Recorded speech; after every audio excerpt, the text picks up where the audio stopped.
तीन जादुई माखन के घड़े। एक गांव था जिस गांव में गोपी, रामू और मीरा नाम के तीन दोस्त रहते थे। वे तीनों एक साथ स्कूल जाया करते थे और एक साथ खेला करते थे। गोपी गरीब लड़का था, उसका घर बहुत छोटा था और वो ज्यादा महंगे कपड़े नहीं पहन सकता था। रामू और मीरा बहन भाई थे और वो बहुत अमीर थे। उनका बहुत सुंदर घर था। दोनों बहुत सुंदर सुंदर कपड़े पहना करते थे। रामू हमेशा अपनी चीजें दिखाकर गोपी को चिढ़ाया करता था, पर मीरा बहुत ही अच्छी लड़की थी। वो गोपी के लिए कभी कभी रामू के ऊपर गुस्सा हो जाती थी। गोपी की माँ शालिनी बहुत ही पूजा पाठ किया करती थी और पूजा करने के बाद पूजा के प्रसाद का एक लड्डू गोपी को जरूर दिया करती थी। एक दिन रामू, गोपी और मीरा तीनों पहाड़ी के पास खेल रहे थे। वो तीनों अक्सर वहाँ खेलने जाया करते थे। रामू ने एक बहुत सुंदर घड़ी पहनी हुई थी। गोपी, तुम जरा संभल कर खेलो ना, देखो तुम्हारी गेंद मेरी घड़ी पर ना लगे। ये घड़ी बहुत महंगी है, मेरे पापा मेरे लिए दिल्ली से लाए हैं। रामू भैया, आप अपनी ये घड़ी निकाल भी तो सकते हो। खेलते समय अगर उस पर गलती से गेंद लग गई तो। बेचारा गोपी दोनों की बातें चुपचाप खड़े होकर सुन रहा था। वो कुछ नहीं बोला। क्या हुआ गोपी? चलो तुम गेंद को मेरी तरफ फेंको। गोपी कुछ उदास हो गया था। वो बोला, मीरा, मुझे अब खेलने का मन नहीं है, कल खेलेंगे, हम घर चलते हैं। हाँ, चलो चलो घर चलते हैं, शाम भी बहुत हो गई है और मुझे भूख भी लग रही है। आज मेरी मम्मी ने घर में गुलाब जामुन बनाए हैं। चलो चलो जल्दी जल्दी चलो। चलो गोपी, तुम भी हमारे घर चलो, हम तीनों एक साथ रसगुल्ले खाएंगे। नहीं मीरा, देर हो जाएगी, माँ ने जल्दी घर आने को बोला था, कल जन्माष्टमी की पूजा है ना, इसलिए। इसके बाद तीनों अपने अपने घर चले गए। घर में गोपी की माँ पूजा कर रही थी और गोपाल को भोग लगा रही थी। बेटा गोपी, आ जाओ, तुम भी भोग लगा दो। लड्डू गोपाल से जो मांगोगे तुमको मिल जाएगा। गोपी इतना सुनकर खुश हो जाता है। सच माँ, लड्डू गोपाल कुछ भी कर सकते हैं, हम जो मांगेंगे वो हमें मिल जाएगा। हाँ बेटा, वो भगवान है, सारी दुनिया वही तो चलाते हैं। आओ, अब जल्दी आओ। मासूम सा गोपी खुश होता हुआ भागकर भोग लगाने लगा। आज गोपी बहुत ही उदास था। रामू की घड़ी वाली बात उसे बहुत बुरी लगी थी। वो अपनी चारपाई पर रात में लेटा हुआ था और सोच रहा था, हम कितने गरीब हैं, हम अच्छे कपड़े भी नहीं पहन पाते और ना ही अच्छा खाना बना पाते हैं। रामू के पास कितने अच्छे अच्छे खिलौने हैं और मेरे पास सिर्फ एक गेंद। गोपी सामने की दीवार पर टंगे मंदिर के अंदर लड्डू गोपाल को देख रहा था। लड्डू गोपाल, क्या तुम हमें अमीर नहीं बना सकते? तभी गोपी की माँ वहाँ आ जाती है। गोपी बेटा, तुम सोए नहीं? रात बहुत हो गई है, सो जाओ, कल तुमको स्कूल भी जाना है। माँ, एक बात बताओ, तुम लड्डू गोपाल की बहुत पूजा करती हो ना, तुम उनको बोलो ना कि वो हमें भी रामू की तरह अमीर बना दे। ठीक है बेटा, मैं बोल दूंगी, बस तुम मन लगाकर पढ़ाई करो, तुम देखना लड्डू गोपाल तुम्हें बहुत अमीर बना देंगे। चलो अब तुम सो जाओ। गोपी अपनी माँ की बात मानकर चुपचाप सो जाता है। अगली सुबह होते ही गोपी की माँ आवाज लगाती है, गोपी बेटा, जल्दी उठो, तुम्हें स्कूल नहीं जाना क्या? गोपी की आँख खुल जाती है और उसकी सारी नींद खराब हो जाती है। आँखें खुलते ही वो कहने लगता है, अरे लड्डू गोपाल, तुम इतनी जल्दी सवेरा क्यों कर देते हो? अभी थोड़ी देर पहले ही तो रात हुई थी और इतनी जल्दी तुमने सवेरा कर दिया। गोपी ने दीवार पर लगी लड्डू गोपाल की तस्वीर को मासूमियत से देखा और नहाने चला गया। आज जन्माष्टमी है, आज स्कूल नहीं जाना है माँ।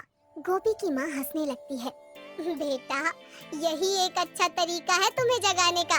गोपी की माँ ने छोटी छोटी 3 मिट्टी की मटकियों में मक्खन भरकर एक प्लेट में सजाकर वो प्लेट गोपी को दे दी। बेटा गोपी, ये तीनों मटकियाँ मंदिर के पास एक रस्सी से बांध दो। गोपी ने पूछा कि इन मटकियों में क्या है?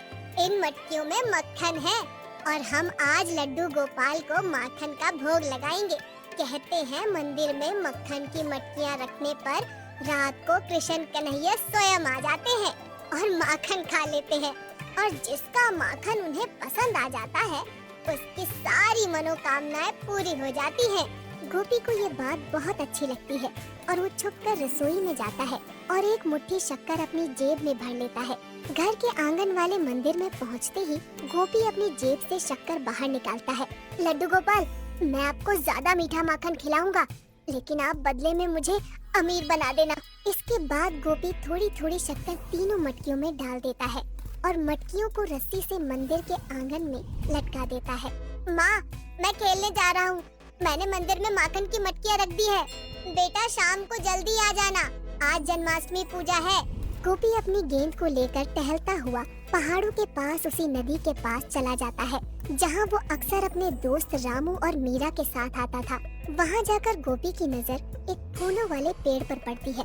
गोपी सोचता है कि ये कितना सुंदर पेड़ है, चलो इसके नीचे ही बैठ जाता हूँ। गोपी वहाँ बैठकर अपनी गेंद को उछाल उछाल कर खेलने लगता है कि तभी उसकी गेंद उसके हाथों से छूटकर नदी में जा गिरती है।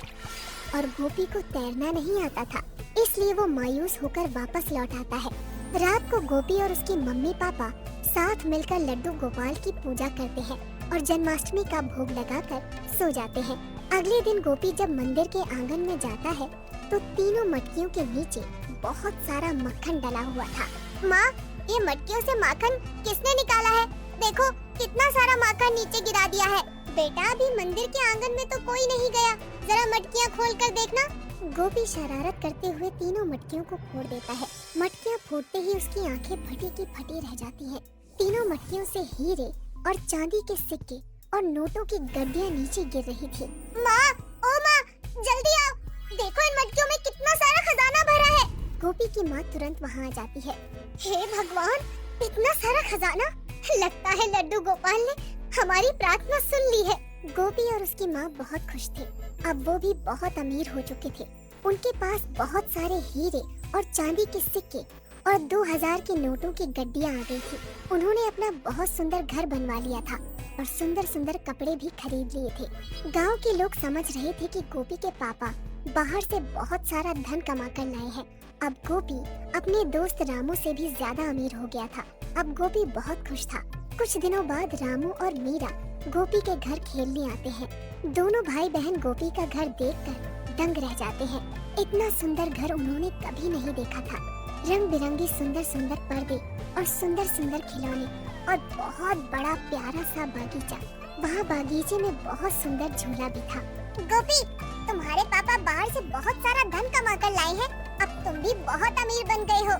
हाँ रामू भैया, आप हमेशा गोपी को नीचा दिखाया करते थे।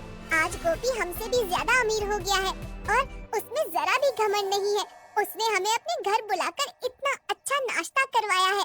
तुम सच कह रही हो मीरा, गोपी बहुत ही अच्छा लड़का है। मैंने उसके साथ अच्छा नहीं किया, उसकी बात बात पर बेइज्जती की और अपनी चीजों का घमंड दिखाया। तुम भी क्या बातें लेकर बैठ जाते हो? जो हुआ उसे भूल जाओ। हम तीनों दोस्त हैं और दोस्ती के बीच में ऊंचा नीचा नहीं होता। तो बच्चों, इस कहानी से यही समझ में आया कि हमें अपना विश्वास कभी नहीं खोना चाहिए। भगवान हमेशा हमारे साथ होते हैं।